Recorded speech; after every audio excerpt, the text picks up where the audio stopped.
ఇన్నేళ్ళు 50 ఏళ్ల బట్టి ఇండస్ట్రీలో వివిధ శాఖలలో ఉన్నారు మీరు. స్టార్టింగ్ ఆ క్లాప్ కొట్టిన దగ్గర నుంచి అసిస్టెంట్ డైరెక్టర్‌గా కావచ్చు, అసోసియేట్‌గా కావచ్చు, ఇలా రకరకాల శాఖల్ని మీరు నిర్వర్తించారు. ఎంతోమంది గొప్ప గొప్ప వాళ్ళని అంటే వాళ్ళ జీవితాలలో డిఫరెంట్ ఫేజెస్‌ని మీరు చూసుంటారు. అంటే గొప్పగా వెలిగిన జీవితాల్ని, వాళ్ళే చితికిపోయి నో ఒక దయనీయ పొజిషన్‌లో ఉన్న వాళ్ళని ఇలా ఎంతోమందిని చూసుంటారు.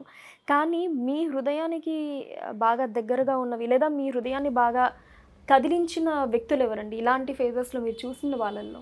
నేను చూసిన వీళ్ళలో చిత్తూరు నాగయ్య గారు, సావిత్రి గారు, హరనాథ్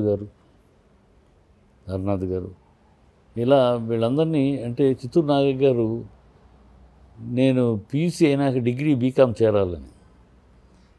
బీకామ్ ఎందుకు చేయాలంటే ఇంకేదైనా డిగ్రీ అయితే కష్టపడి చదవాలి, బీకామ్ అయితే చదివేసి పాస్ అయిపోవచ్చు, సినిమా ఫీల్డ్కి వచ్చేయాలి. బీకామ్ చదవాలంటే అప్పుడు బీకామ్ డిమాండ్, బీకామ్ బాగా డిమాండ్ ఉంది ఆ టైంలో. అప్పుడు నాకు సీటు ఇబ్బంది వస్తే నాగయ్య గారే ఒక ఫోన్ ఆ డీజీ ఆయనకి కాలేజ్ డీన్ ఉంటారు కదా, ఆయనకు ఒక ఫోన్ నేను పంపిస్తున్నాను అంటే ఆయన ఏమీ మాట్లాడకుండా, అంటే అంతటి గౌరవ స్థానంలో ఉన్న నాగయ్య గారు ఆయన నిరంతరం ఆయన ఇంటికి ఎప్పుడు కూడా ఎవరు వెళ్ళినా భోజనం చేయటము, టిఫిన్ చేయటము, ఆయన అందరికీ అడిగిన వాళ్ళకి లేదనకుండా ఇవ్వటం, ఎవరు కష్టమని చెప్పినా ఇచ్చుకుంటాం, అలా చూశాను నేను. ఆయన మాటకు అంత విలువని చూశాను నేను.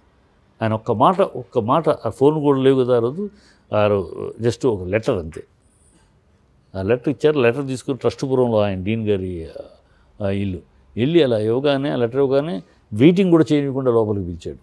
లోపలికి పిలిచి ఇమీడియట్గా సార్ ఆయన నాగయ్య గారు చెప్పిన తర్వాత ఇంకా దాంట్లో ఎంక్వైరీలు డిస్కషన్లు అవసరం లేదు, మీరు రేపు పొద్దున్నే వెళ్ళి కాలేజీ కలిసి ప్రిన్సిపాల్ని కలవండి అని చెప్పేసి. అంతటి వ్యక్తి ఆ తర్వాత కాలంలో దేశమంటే మనుషులు కూడా మా సినిమాలో యాక్ట్ చేసిన ఆయన బ్రహ్మాండంగా. ఆయన అలాంటి మనిషి అలా కాలగతిలో ఆయన చూస్తే పరిస్థితి చాలా దయనీయ స్థితికి వెళ్ళిపోయాడు. అది చాలా నన్ను కలవరపరిచింది. ఆ తర్వాత సావిత్రి గారు మా నాన్నగారి సినిమాల్లో అనేక సినిమాలు నటించింది. నాన్ననే అన్నయ్య గారు బాబాయ్ అని పిలుస్తూ ఉంటుంది ఆవిడ, ఆ బాబాయ్ అని పిలుస్తూ ఉంటుంది ఆవిడ. ఆవిడ కంచుకోటలో చూసాం, ఇంకో సినిమాల్లో చూసాం, నాన్నగారు రాసిన అనేక సినిమాల్లో హీరోయిన్గా అలా. అంటే ఆవిడ చెప్పులకి ఆనాడులో ఎవరు ఆ తర్వాత జయలలితని విన్నాం కానీ నేను చూడలేదు, కానీ నేను చూశాను ఈవిడ్ని. ఇది జయలలిత సీఎం అయినాక వేసుకుంది. ఈవిడ ఆర్టిస్ట్గా చెప్పులు వజ్రాలతోటి చెప్పులు, ఆ చెప్పులు ఆ కాళ్ళు ఆ వజ్రాలతో ఉన్న చెప్పులు వేసుకుని ఉండేది. అంతటి ఐశ్వర్యాన్ని చూసింది, అంతటి ఐశ్వర్యం, కని వినియోగిన ఐశ్వర్యాన్ని చూసింది. ఆవిడ ఉంటే చాలు అన్న రోజులు. ఆవిడతోటి యాక్ట్ చేయాలంటే నాగేశ్వరరావులు, ఎన్టీఆర్లు, శివాజీలు సైతం, ఎస్వి రంగారావులు సైతం సావిత్రి ఉంది అంటే జాగ్రత్త పడేవారు. అమ్మో సావిత్రితోటి వాళ్ళ షూటింగ్. అంతటి మహానటి, అలాంటి మహానటి 100 రూపాయల కోసం రావటం, ఆ చనిపోయిన గారి గురించి ఆవిడ దైన్యస్థితిని చెప్పడం, తెలియజెప్పడం కోసం కాదు, బాధాకరమైన ఆవిడ రావటం. ఆ స్థితి నేను అది చూశాను యంగేజ్లో. తర్వాత మా నాన్నగారు మంచిని పెంచాలి సినిమా డైరెక్షన్ చేస్తున్న రోజులకి ఆవిడ రావటం కలిసి వేసింది. ఏంటి ఆవిడ సన్నబడిపోయి, ఆవిడేనా మన సావిత్రి గారేనా అమ్మని అసలు ఇంటికి వచ్చినప్పుడల్లా చాలా గౌరవంగా చూసేవారు. మా అమ్మ కూడా మా అమ్మ సావిత్రి గారి ఫ్యాన్. సావిత్రి జమున అంటే మా అమ్మకు ప్రాణం ఆ రోజుల్లో. సావిత్రి గారు చూడగానే ఆవిడ కలమ నీళ్ళు పెట్టేసుకుని అయ్యో మీద ఏ చేసింది. అట్లాంటి టైంలో మంచిని పెంచాలి సినిమా తీస్తున్నారు. మా నాన్న దగ్గర ఆవిడ ఒక మాట అడిగింది, బాబాయ్ యాక్ట్ చేస్తూ చచ్చిపోవాలి బాబాయ్, జీవితం అంతా అయిపోయినాయి, ఎప్పుడు ఎప్పుడు పోతానో తెలియదు, యాక్ట్ చేస్తూ చచ్చిపోవాలి బాబాయ్, నాకు అదొక్క సహాయం చేయి బాబాయ్ అనేటప్పటికీ నాన్న ఇంకెవరికో చెప్పి సావిత్రికి వేషం ఇవ్వండి అని చెప్పడం కన్నా అప్పటికి మన సినిమాలో అంజలీదేవి, గుమ్మడి గారు ఫాదర్ అండ్ మదర్ గారు బుక్ చేసి ఉన్నారు. అలాగేనమ్మా నేను చెప్తానమ్మా నీకు అని చెప్పి డబ్బులు ఇచ్చి, ఆటోకి డబ్బులు ఇచ్చి కొంచెం ఖర్చులకు పంపించారు. పంపించినాక ఆయన గుమ్మడిగా అంజమ్మకు ఫోన్ చేశారు ఫస్ట్. అమ్మ నీకు అడ్వాన్స్ పంపించాను, డేట్లు కూడా ఇచ్చావు, సంతోషం, కానీ ఇప్పుడు ఒక చిన్న మార్పు ఉందమ్మా, కాకపోతే నిన్ను చెప్పకుండా ఆ పని చేయకూడదు, నీ అంగీకారంతో చేయాలని నేను కోరుకుంటున్నాను, ఇలాగో చెప్పారు. సావిత్రి వచ్చిద్దమ్మా, అందుకని నిన్ను అనుకున్న పాత్రకి సావిత్రిని పెట్టి చేద్దాం అనుకుంటున్నాను. ఆ అమ్మాయికి సహాయం, ఏదో అది ఆర్థిక సహాయం కన్నా మానసిక సహాయం, మానసిక తనకి యాక్ట్ చేస్తూ చచ్చిపోవాలని అంతటి మహానటి కోరికని తీర్చేవాళ్ళంగా అవుతాం అని నేను అనుకున్నాను. నీ యొక్క ఆమోదం చెప్తే ఆవిడ కూడా చాలా, అయ్యో అన్నయ్య గారు మీరు అంత చెప్పక్కర్లేదు, సావిత్రి గారి కోసం అయితే అసలు మీరు మాట్లాడాల్సిన పని లేదు, నాకు చెప్పాల్సిన పని లేదని చెప్పాలి, 100% నేను ఆమోదిస్తున్నాను. ఇప్పుడే ఈ క్షణాన్ని మీరు పంపించిన అడ్వాన్స్ నేను పంపించేస్తున్నాను మీకు, మళ్ళీ మీరు మాట్లాడదు, మీ అడ్వాన్స్ మీకు పంపించేస్తున్నాను, మీరు ఆవిడతో తీయండి అని ఆనందంగా ఆవిడ చెప్పింది. అలాగే నెక్స్ట్ అప్పుడేంటి, సావిత్రి గుమ్మడి మళ్ళీ కాంబినేషన్ తేడా వస్తుంది. సావిత్రి గుమ్మడి గారు అంటే కొంచెం ఈవిడ వీక్ హెల్త్గా ఉంది, ఆయన కాంబినేషన్ కరెక్ట్గా కుదరదేమో అని అప్పుడు మళ్ళీ గుమ్మడి గారి స్థానంలో కాంతారావు గారు, అప్పుడే కాంతారావు గారు హీరో అయిపోయి దేవుడు చేసిన మనుషులో క్యారెక్టర్ ఆర్టిస్ట్గా ఎంటర్ అయ్యి, విలన్గా ఎంటర్ అయ్యి కొంచెం కోలుకుంటున్న మనిషి కాంతారావు గారిని పెట్టారు. గుమ్మడి గారికి కూడా చెప్పారు. గుమ్మడి గారికి నాన్నకి మంచి స్నేహం ఉంది కనుక అసలు నువ్వు ఏదైనా నిర్ణయం తీసుకుంటే నేను కాదంటాను అన్నట్టు ఆయన, నువ్వు ఏ తప్పు నిర్ణయం తీసుకోలే, మమ్మల్ని అవమానించడానికి చేసే పని కాదు కదా, ఇది నిజంగా మేము గౌరవించుతున్నట్టే ఒక మహానటికి చేస్తుందని అని కాంబినేషన్ కోసం తప్పించి ఒప్పుకున్నారు. అలా ఆ సినిమా నిజంగా ఆ సినిమా షూటింగు చేశాం.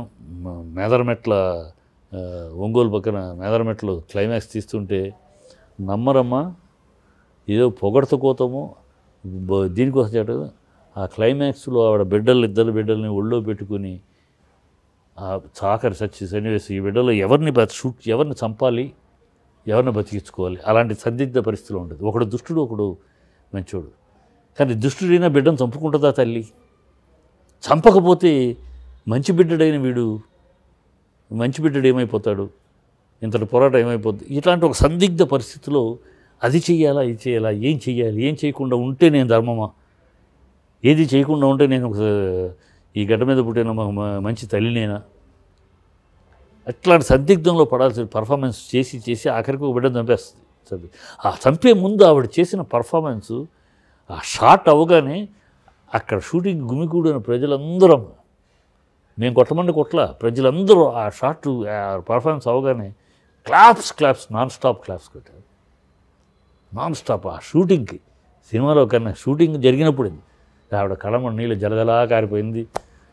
ఆ తర్వాత మరి ఆ షూటింగ్ సినిమా అయిపోయింది, డబ్బింగ్ చెప్పినాక ఇక కోమాలోకి వెళ్తాం. ఆ తర్వాత ఏదో ఒక సినిమా చేసిందన్నారు కానీ మనం ఏదో నాకు తెలియదు, కోమాలోకి వెళ్ళిపోయింది, చనిపోయింది. కదే ఆవిడ ఆఖరి కోరిక తీరటానికి మా నాన్నగారు ఒక బీజం అయ్యారు అనేది ఆవిడ విషయంలో అంత నిజంగా. అలాగే హరనాథ్, మా సిఐడి నగర్లో మా ఇల్లు ఉండేది, ఆ మాది 4th మెయిన్ రోడ్డు, వాళ్ళది 3rd మెయిన్ రోడ్డు. అక్కడే రవీంద్ర ఆర్ట్స్ పిక్చర్సు, తమ్మారెడ్డి ఆయన పెద్ద ఆయన తమ్మారెడ్డి గారి కృష్ణమూర్తి గారి ఆఫీసు, ఈయన హరనాథ్ గారి ఇల్లు అన్నీ ఉండేవి. హరనాథ్ని ఒకప్పుడు బిగినింగ్లో ఆయన హీరో అందగాడు, హరనాథ్ అంటే అందగాడు, పడి తెచ్చేవారు హీరోయిన్లు ఏంటి ప్రేక్షకులు ఏంటి, హరనాథ్ అంటే అంత అందగాడు. అలాంటి ఆయన మా సీనియర్ ఇంటికి వచ్చేటప్పటికి అలా నడుచుకుంటూ వెళ్ళటము, ఒక్కోసారి తూలి పడిపోవటము, డబ్బుల కోసం, మందు కోసం ఎవరినో కనపడిన వాళ్ళని అక్కడ మా సినిమా వాళ్ళు ఎక్కువ ఉండేవాళ్ళు. చలపతిరావు గారు అక్కడే ఉండేవారు,